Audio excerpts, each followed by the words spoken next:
श्रीराम जय राम जय जय राम। शुद्ध वातावरण व पवित्र आचरण। आपल्या घरातले वातावरण शुद्ध, शांत आणि पवित्र असावे। आपल्याकडे येणाऱ्या माणसाला परत जाऊच नये असे वाटावे। अगदी भगवंताच्या इच्छेने प्रपंच चालला आहे असे समजून त्या प्रपंचात विद्या, वैभव, घरदार इत्यादी सर्व काही यश संपादन करा आणि एखाद्या राजयोग्याप्रमाणे प्रपंचात ऐशारामात राहून गाद्यगिर्द्यांवर लोळा।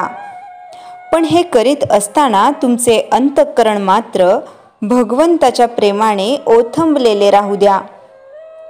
कोणाशी वाद घालीत बसू नका। जगाचा मान फार घातक आहे। त्याची चटक लागली की मनुष्य त्याच्या मागे लागतो। नंतर मान मिळवण्याची कृती थांबते आणि मानही नाहीसा होतो।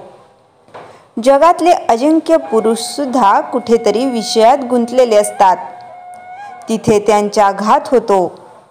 जगाला ते भारी असतील, पण त्या विषयापुढे त्यांचे काहीच चालत नाही। प्रेमात गुंतू नका, तसेच द्वेषमत्सरातही गुंतू नका। दोन्ही सारखेच घातक आहेत। आपला प्रिय नातेवाईक मेला आणि आपण ज्याच्यावर दावा लावला आहे तो भाऊबंध मेला। दोघेही मेल्याचे सूतक सारखेच। त्याचप्रमाणे मनुष्य प्रेमाने गुंतला काय किंवा द्वेषाने गुंतला काय, नुकसान सारखेच होते। भगवंताचा विसर हा कोणत्याही कारणाने झाला तरी बरा नाही। मग प्रपंचात सुखसोयी असल्याने तो हो किंवा प्रपंचात दुःख झाल्यामुळे हो। ढोंग, बुवाबाजी इत्यादीच्या भानगडीत तुम्ही पडू नका। अगदी काहीही न केले तरी चालेल, पण ढोंग मुळीच करू नका। आणि सर्वांनी माझ्यावर कृपा करा। अगदी अनुभवाने मी सांगतो की बुवा होण्याच्या फंद्यात तुम्ही पडू नका। आपले कर्तव्य भगवंताच्या स्मरणात करून त्याचे अनुसंधान अखंड टिकू द्या। आमची अशी वृत्ती बनण्यासाठी संतांच्या संगतीची आपल्याला जरुरी आहे। आपण सर्वजण सत्संगतीमध्ये आहोत असे म्हणतो, मग आमची वृत्ती का न सुधारावी? तर संतांना ज्याची आवड आहे ते आम्ही धरले नाही, म्हणून आमची वृत्ती सुधारत नाही। श्रीकृष्णाने उद्धवाला ज्ञान देऊन त्याला गोपींकडे पाठवले। भगवंताच्या नामामध्ये त्या रंगून गेल्या होत्या। गोपींचे नामावरचे प्रेम पाहून उद्धवाला आश्चर्य वाटले। नामामध्ये त्यांना भगवंत दिसत आहे हे पाहून उद्धवाने देवाला सांगितले, देवा तू मला ज्ञान दिलेस खरे, पण तुझ्या भक्तीचे प्रेम त्याहून श्रेष्ठ आहे ते तू मला दे। खरोखर त्या नामाचे महात्म्य देवाच्या वर्णनापेक्षाही कठीण आहे। तुम्ही सर्वजण इथे आला आहात। इथून रामाजवळून काही मागून न्यायचेच असेल तर त्या नामाचे प्रेम तुम्ही सर्वांनी मागा। सर्वांनी नामस्मरण करा आणि आनंदात राहा। राम कृपा करील हा भरवसा बाळगा। श्रीराम जय राम जय जय राम। चैतन्यवाणी। आपल्या जीवनात सहजता हवी, सहजतेमध्ये समाधान आहे। श्रीराम जय राम जय जय राम। श्री ब्रह्मचैतन्य गोंदवलेकर महाराज चरित्र। जन्म व बालपण। महाराष्ट्र ही संतांची भूमी आहे। येथे होऊन गेलेल्या श्री ज्ञानेश्वर महाराज, श्री तुकाराम महाराज, श्री समर्थ रामदास स्वामी व श्री एकनाथ महाराज आदी संतांच्या मांडियाळीत शोभून दिसतील अशा संतांपैकी एक म्हणजे श्री ब्रह्मचैतन्य महाराज गोंदवलेकर। त्यांची जन्मभूमी म्हणजे सातारा जिल्ह्यातील गोंदवले बुद्रुक हे छोटेसे गाव। पण त्यांच्या जन्माने आणि वास्तव्याने आज महाराष्ट्रातच काय पण साऱ्या भारतातही ते पुण्यक्षेत्र म्हणून प्रसिद्ध आहे। श्री महाराजांच्या घराण्यात पंढरीची भक्ती आणि वारी 7 पिढ्यात चालत आलेली आहे।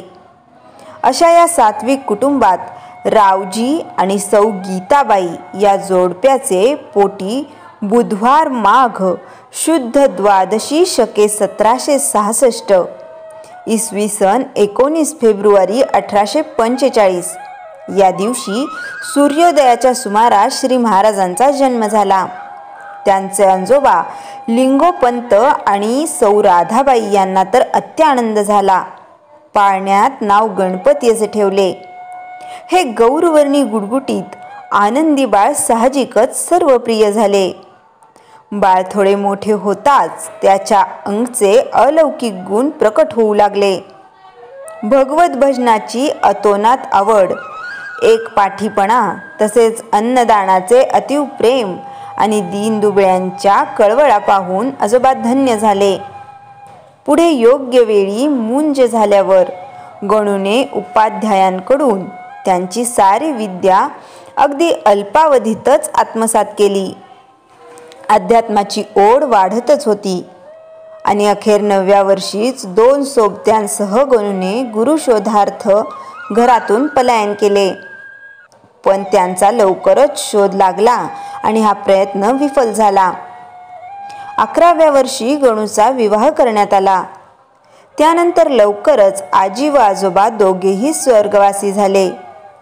पुढे योग्य वेळी मुंज झाल्यावर गणूने उपाध्यायांकडून त्यांची सारी विद्या अगदी अल्पावधीतच आत्मसात केली. इकडे गुरुभेटीची तळमळ वाढतच होती. त्यांच्या ठिकाणी जन्मतःच अत्यंत तीव्र अध्यात्मवृत्ती होती व श्री एकनाथ व श्री समर्थ यांच्याप्रमाणे अगदी लहानपणापासून आपल्या जीवित कार्याची स्पष्ट जाणीव त्यांना होती. ब्रह्मज्ञानाचे आपले ध्येय गाठण्यासाठी सर्वस्वाचा त्याग करण्यास त्यांनी मागे पुढे पाहिले नाही व अखेर वयाच्या 12व्या वर्षी आईला किंचितशी सूचना देऊन स्वारीने एके रात्री गुपचूप फक्त एका लंगोटीनिशी प्रयाण केले आणि गुरुशोधार्थ भारत भ्रमण सुरू केले. सद्गुरु शोध व अनुग्रह या भ्रमणात श्री महाराजांनी तत्कालीन बहुतेक संतांच्या भेटी घेतल्या.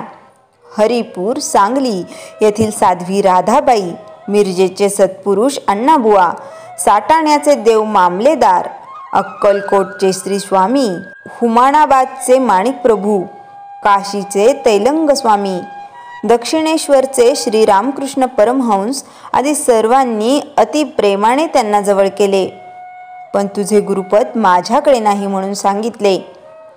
अखेर गोदातीरी श्री समर्थ संप्रदायी श्री रामकृष्ण यांनी दर्शन देऊन येहळे गावच्या श्री तुकाराम चैतन्यांकडे जाण्यास सांगितले.